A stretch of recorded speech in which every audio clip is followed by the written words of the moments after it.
Hello friend, नमस्कार। स्वागत है आपका एक बहुत ही इम्पोर्टेंट वीडियो में। जैसा कि अभी आप देख रहे हैं कि हम लगातार जो है सीटेट का पेपर आपके लिए ला रहे हैं। यह सीटेट का प्रैक्टिस सेट है। हम लगातार यह आपके लिए ला रहे हैं। अभी तक में हम 10 वीडियो यहाँ लगातार डाल चुके हैं। 11वां वीडियो है। अगर आप नहीं देखें तो उसका लिंक हम आपको डिस्क्रिप्शन में डाल देंगे, वहां से जाके पूरा का पूरा देख लीजिएगा। और प्लेलिस्ट भी हम बना दिए हैं, आप प्लेलिस्ट में जाकर भी देख सकते हैं। तो चलिए बिना देरी करते हुए हम आज का जो है यह प्रैक्टिस सेट स्टार्ट करते हैं। निम्नलिखित में से कौन सा अधिगम के आकलन को उजागर करता है? देखिए, अधिगम का आकलन यह जो है इसको उजागर करता है। चलिए ऑप्शन देख लेते हैं हम लोग। शिक्षक मानक उत्तरों से विद्यार्थी के उत्तरों की तुलना करके, देखिए तुलना करने वाली बात हो रही है, तो यह आपका नहीं होगा। शिक्षक विद्यार्थियों को चिंतन प्रक्रिया पर ध्यान देने के अलावा उनकी अवधारणा समझ का भी आकलन करता है, यह ठीक लग रहा है। इसके बाद देखते हैं, शिक्षक पाठ्य पुस्तक में दी गई जानकारी के आधार पर विद्यार्थियों का आकलन करता है, यह नहीं होगा। पाठ्य पुस्तक के द्वारा बताया जा रहा है, तो यह नहीं होगा आपका। शिक्षक किसी विद्यार्थी के निष्पादन का आकलन दूसरे के निष्पादन की तुलना में करता है, यह भी नहीं होगा। तो एक बच रहा है आपका 2 नंबर, आप इसके साथ जाएंगे, बिल्कुल सही है। चलिए नेक्स्ट प्रश्न हम लोग देख लेते हैं। बाल केंद्रित शिक्षा शास्त्र का अर्थ है, बाल केंद्रित हो रहा है, इसका अर्थ क्या है? बच्चों के अनुभवों और उसकी आवाज को प्राथमिकता प्रमुखता देना। तो यह सही है आपका। और देख लेते हैं ऑप्शन, शिक्षकों द्वारा बच्चों को आदेश देना। देखिए शिक्षक दे रहा है बच्चों को आदेश, आदेश देने की बात जो है बिल्कुल भी नहीं कही जा रही है, तो यह आपका नेगेटिव सेंस में यूज होता है। निर्धारित सूचना का अनुसरण करने में बच्चों को सक्षम बनाना, ऐसा नहीं है, निर्धारित जो सूचना मिला उसका अनुसरण करना है। कक्षा में सारी बातें सीखने के लिए शिक्षक का आगे आगे होना, शिक्षक का आगे आगे नहीं होना है, स्टूडेंट का आगे आगे होना है, ठीक है, स्टूडेंट को आगे आगे होना है। तो यह जो है आपका 4 नंबर भी नहीं हुआ, 3 नंबर भी नहीं हुआ, 2 नंबर भी नहीं हुआ, 1 नंबर आपका बिल्कुल सही है, आप इसके साथ जाएंगे। तीसरा देखिए, निम्नलिखित में से कौन सा कथन भाषा और विचार के बारे में पियाजे और वाइगोत्स्की के दृष्टिकोण का सही वर्णन करता है? पहला ऑप्शन देखिए, पियाजे के अनुसार पहले विचार जन्म लेता है, ठीक है, और वाइगोत्स्की के अनुसार भाषा का विचार पर भारी प्रभाव पड़ता है, यह बिल्कुल सही है, ठीक है। और हम लोग ऑप्शन देख लेते हैं। वाइगोत्स्की के अनुसार पहले विचार जन्म लेता है और पियाजे के अनुसार भाषा पर विचार का भारी प्रभाव पड़ता है, यह गलत है आपका। दोनों मानते हैं कि यह भी नहीं होगा। दोनों भाषा को बच्चों के विचार से जन्म देते हुए मानते हैं, यह भी आपका नहीं है, ठीक है।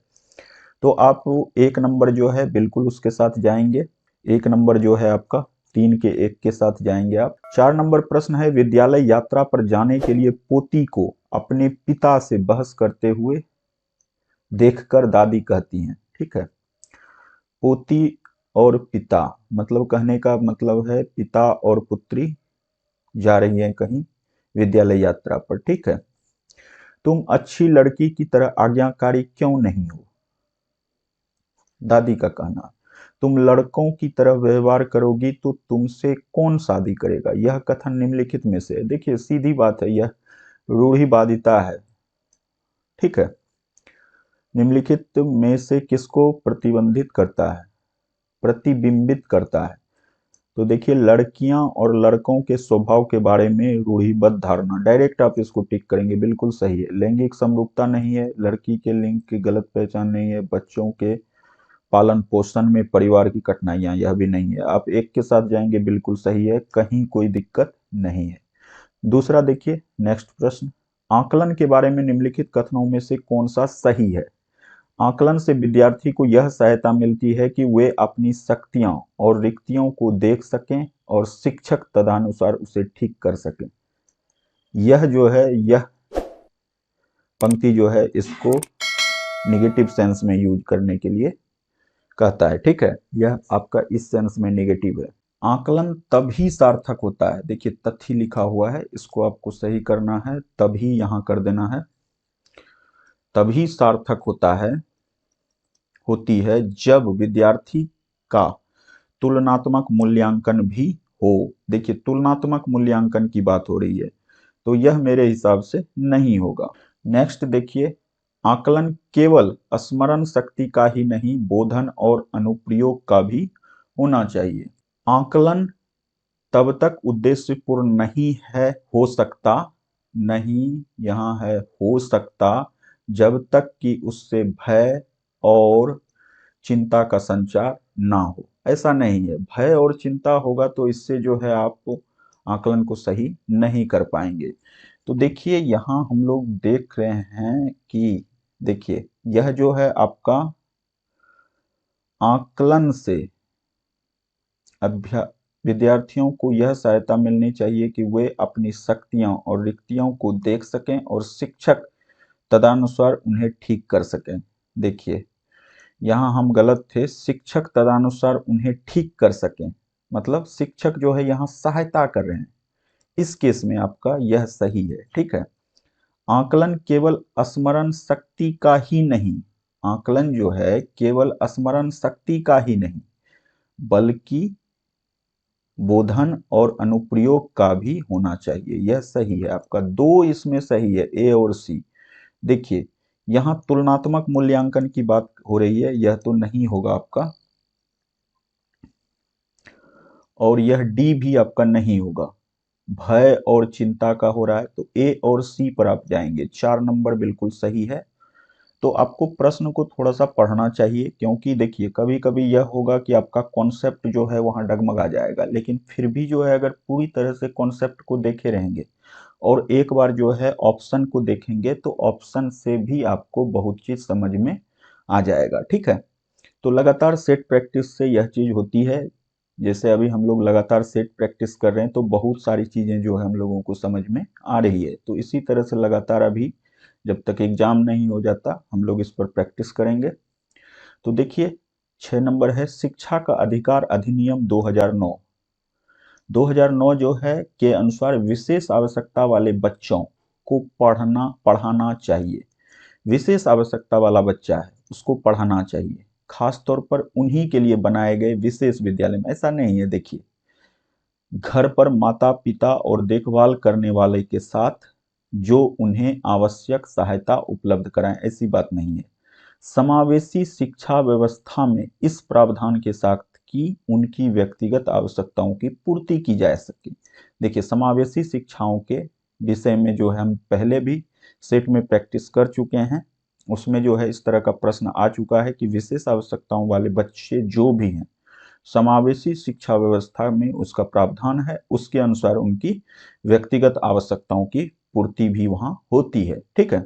तो यह हम लोग पहले पढ़ चुके हैं, तो इसलिए डायरेक्ट इस पर टिक करेंगे। और देखिए, व्यावसायिक प्रशिक्षण केंद्रों में जो उन्हें जीवन कौशल के लिए तैयार करेंगे, यह तो बिल्कुल नहीं होगा। 3 के साथ आप जाएंगे। नेक्स्ट देखिए, जिस कक्ष में विविध पृष्ठभूमि से विद्यार्थी आते हैं, ठीक है, अलग अलग पृष्ठभूमि से आते हैं, वहां एक प्रभावी शिक्षक, वहां जो है एक प्रभावी शिक्षक क्या करेंगे, समूह में व्यक्तिक भिन्नता को बताने के लिए उनकी सांस्कृतिक जानकारी पर ध्यान देगा। वंचित पृष्ठभूमि के विद्यार्थी को कठिन परिश्रम करने के लिए कहेगा। देखिए, सिर्फ वंचित को नहीं, सबको कहना है, ठीक है, ताकि वे अपने साथियों के बराबर पहुंच सके। यह नहीं होगा। सांस्कृतिक जानकारी की अनदेखा करेगा और एक सर्वमान्य तरीके से अपने सभी विद्यार्थियों के साथ व्यवहार करेगा। अनदेखा करना नहीं है, ठीक है, सांस्कृतिक जानकारी को अनदेखा बिल्कुल नहीं करना है, तो यह आपका नहीं होगा। समान आर्थिक पृष्ठभूमि के विद्यार्थियों का समूह बनाएगा और उन्हें एक साथ रखेगा। सिर्फ समान आर्थिक पृष्ठभूमि का नहीं है, तो यह भी आपका नहीं होगा। आप 1 के साथ जाएंगे, बिल्कुल आपका सही है, ठीक है। समूह में व्यक्तिक भिन्नता को बताने के लिए उनकी सांस्कृतिक जानकारी पर ध्यान देना होगा। जो जिस संस्कृति से आए हैं, उनको उस संस्कृति के बारे में बताना होगा कि आप इस संस्कृति से आए, ये इस संस्कृति से आया है, तो इसमें यह विशेषता पाई जाती है, इसमें यह विशेषता पाई जाती है।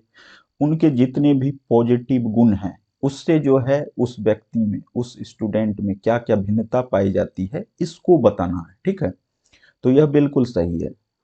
इस प्रश्न के अनुसार जो 4 ऑप्शन है, इसके अनुसार सबसे सटीक 1 नंबर। 8 नंबर प्रश्न देखिए, निम्नलिखित विकास के सिद्धांत का उनके सही वर्णन से मिलान कीजिए। देखिए, समीप, दूर, दूराभिमुख दिशा, दूसरा है सिरह पादोन्मुख, तीसरा है अनवैयक्तिक भिन्नताएं, चौथा है अंतरावैयक्तिक भिन्नताएं।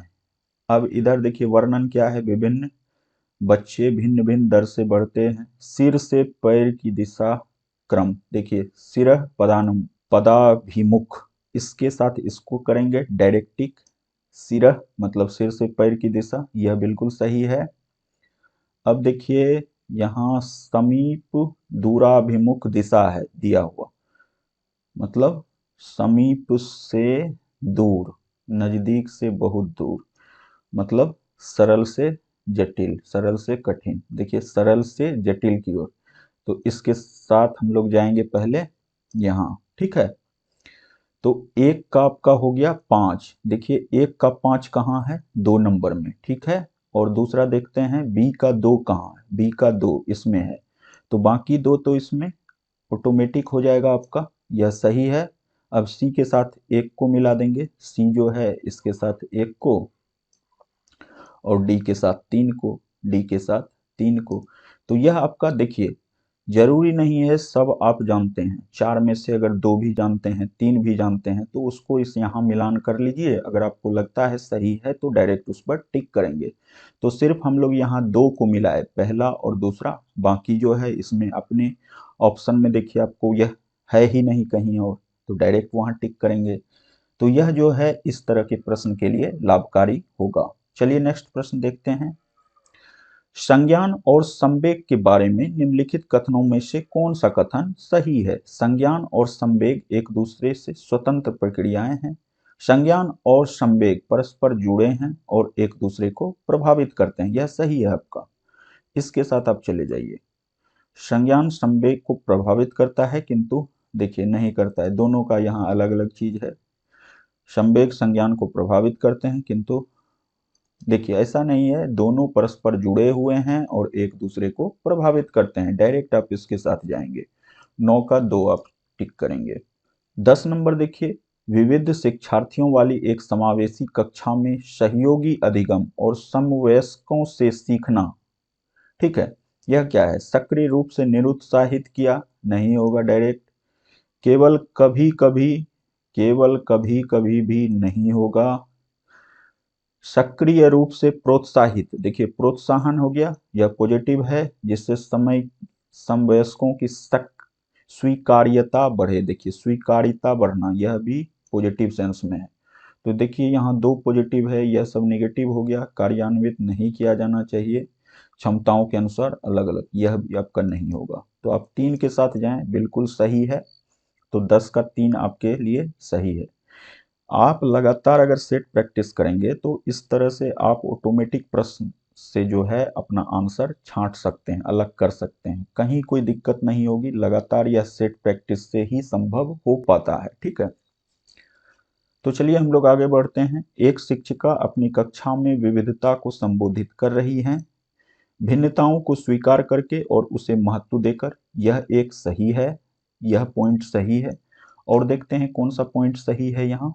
बच्चों की सामाजिक सांस्कृतिक पृष्ठभूमि का शिक्षा शास्त्रीय संसाधन के रूप में प्रयोग करके, यह भी सही है।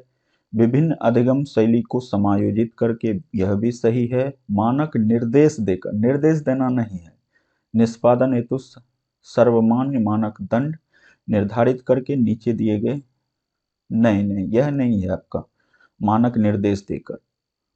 ठीक है, तो यह आपका नहीं होगा। तो ए भी सही है, बी भी सही है, सी भी सही है। तो देखिए 4 नंबर में ए, बी और सी है, आप 4 नंबर के साथ जाएंगे, बिल्कुल सही है। ठीक है, चलिए आगे बढ़ते हैं हम लोग।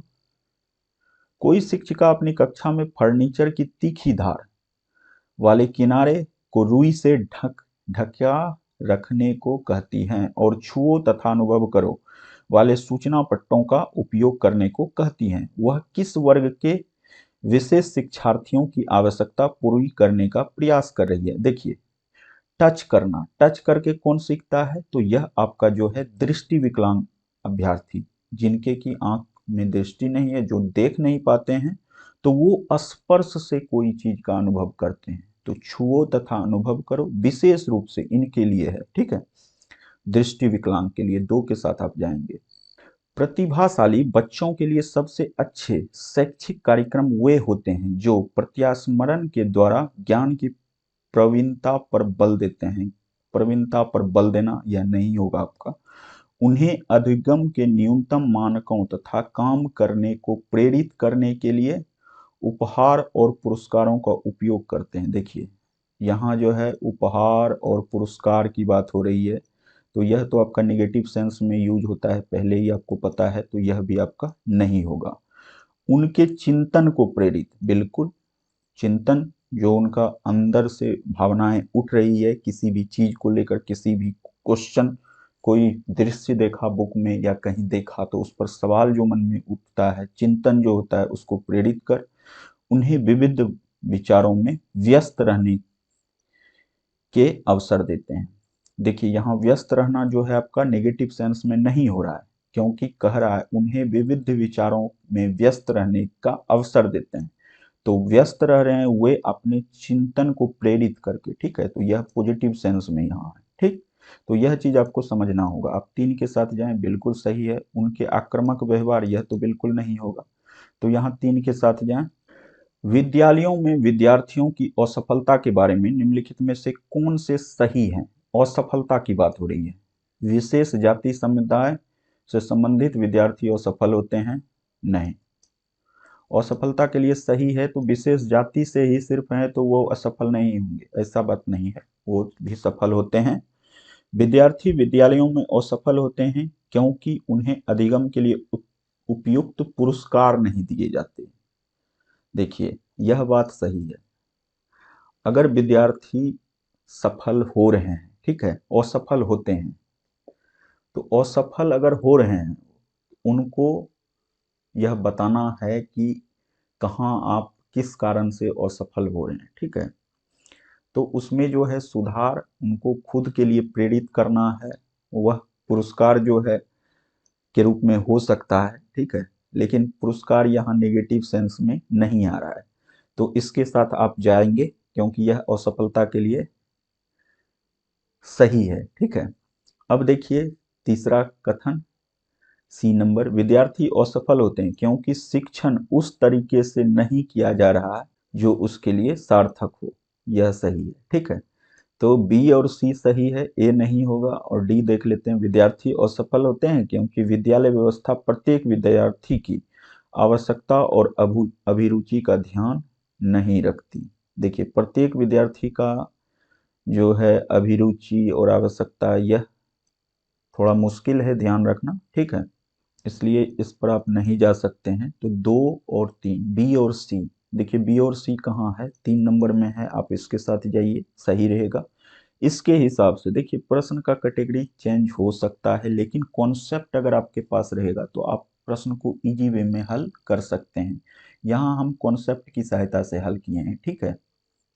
आप भी लगातार जब प्रैक्टिस करेंगे धीरे धीरे, जैसे अभी हम लोग 10 सेट लगातार किए हैं प्रैक्टिस, तो 10 के बाद 11वां जब अभी हम कर रहे हैं तो बहुत सारा सेट अभी जो हम प्रैक्टिस करते हैं तो वहाँ हम बुक नहीं लेते हैं, ठीक है।